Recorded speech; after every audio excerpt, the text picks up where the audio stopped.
I guess I'll kind of just start off with your initial reaction when you heard that there was a mistrial. It kind of not a surprise at this point, right? No, they've been out a long time, and it was obvious that there was some divisions there, and there was going to be a deadlock after this amount of time. Yeah, so in a case like this, where do we go from here? Because the judge has said, okay, I'm declaring a mistrial since the jury could not reach a verdict. What happens next? Well, this man will be retried. And the question becomes, to what extent will conversations with the jurors, if they're willing, help to inform either the government or the prosecution's strategy for trial number 2? Yeah, so there could potentially be another trial where we're doing this all over again?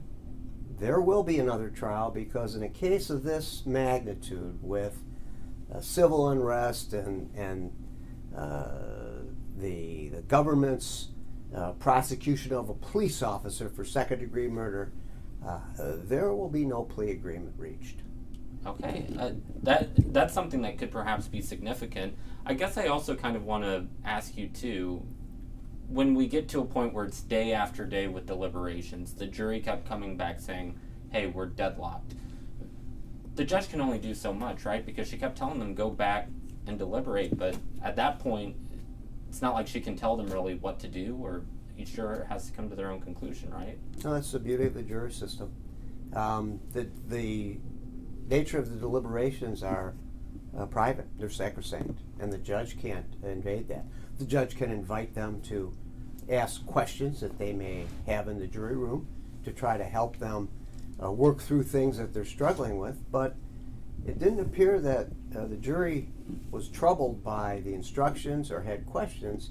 It appeared that there were factions in that jury room that couldn't come to a meeting of the minds, and consequently we had a deadlock. Yeah, a deadlock in this case. Do you think going forward, because as you said there will be almost certainly another trial, do you think there will be some troubles trying to find jurors who can sit on this next case, or will it kind of be the same situation that what we saw here? I don't think jury selection will be much different than it was the first time, although this first trial did generate a considerable amount of media attention, and the more media attention there is, the more people are likely to have tuned in, and the more likely it is that they're going to have formed opinions, which once again make it difficult to find an impartial jury.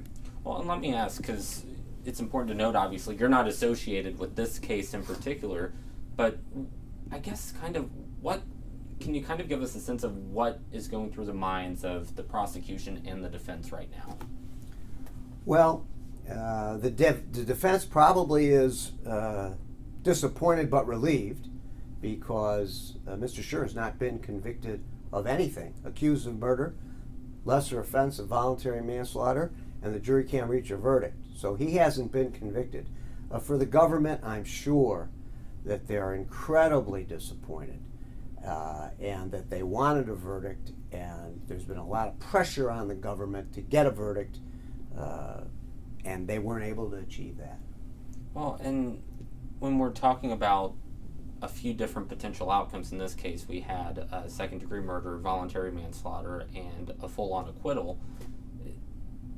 Does that kind of heighten the chances of something like this happening since there are more options?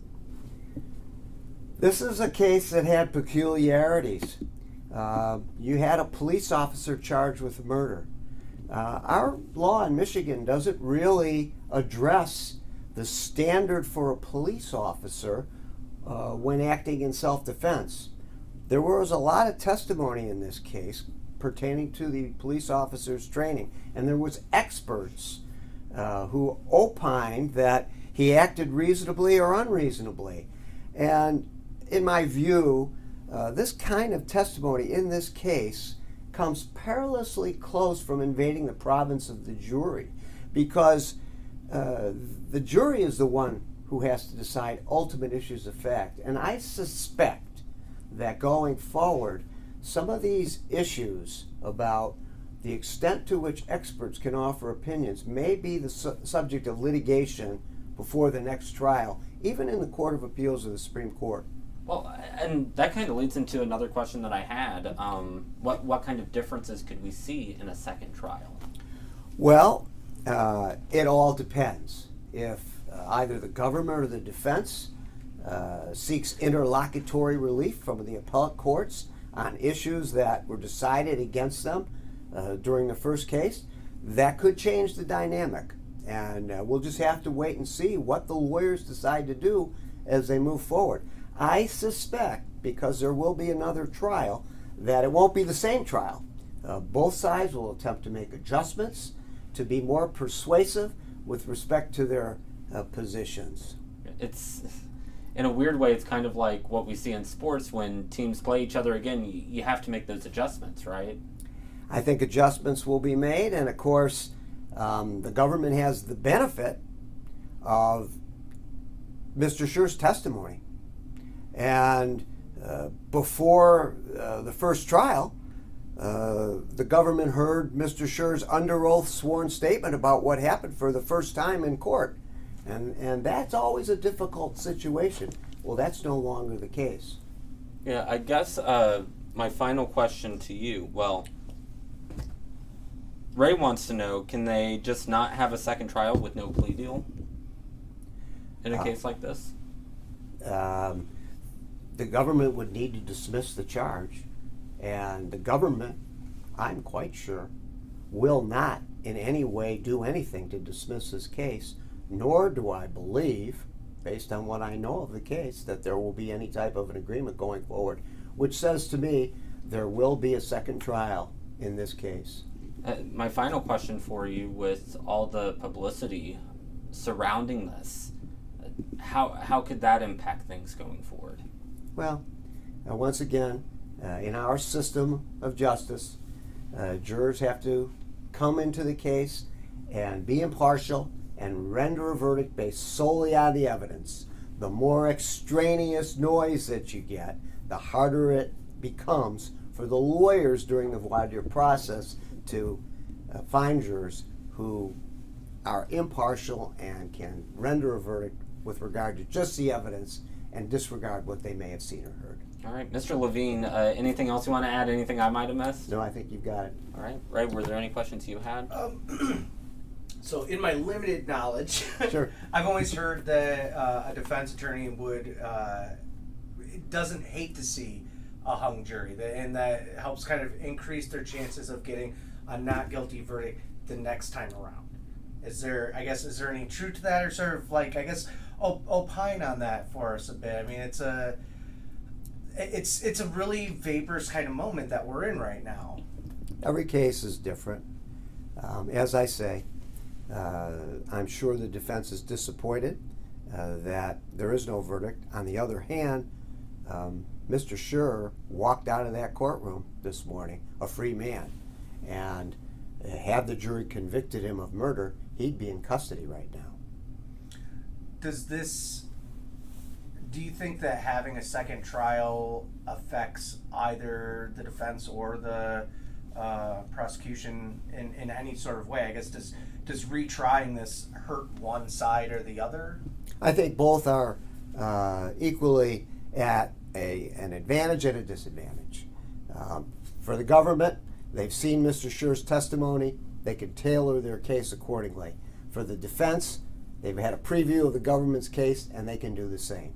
So this will be a second trial with the benefit of what happened during the first trial to help inform both the government's case as well as the defense's case.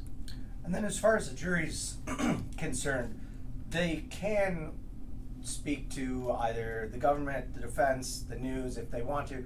They don't have to either, right? Like you were saying that they might gain, the prosecution might gain some insight into maybe how to do their case better the next time around, but all of the jurors could just say, no, I'd rather not, and just go home.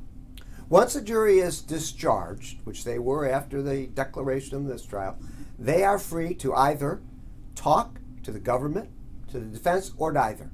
It's entirely up to them. And I'm quite sure that experienced lawyers will be reaching out to jurors to see whether there is anyone who's willing to speak to them about what the jury was thinking, What hang-ups existed? Why was there a deadlock? So that they could learn about where they could improve their case, either the government or the defense. But if the jurors choose not to speak to anyone, then the sanctity of those deliberations remains intact.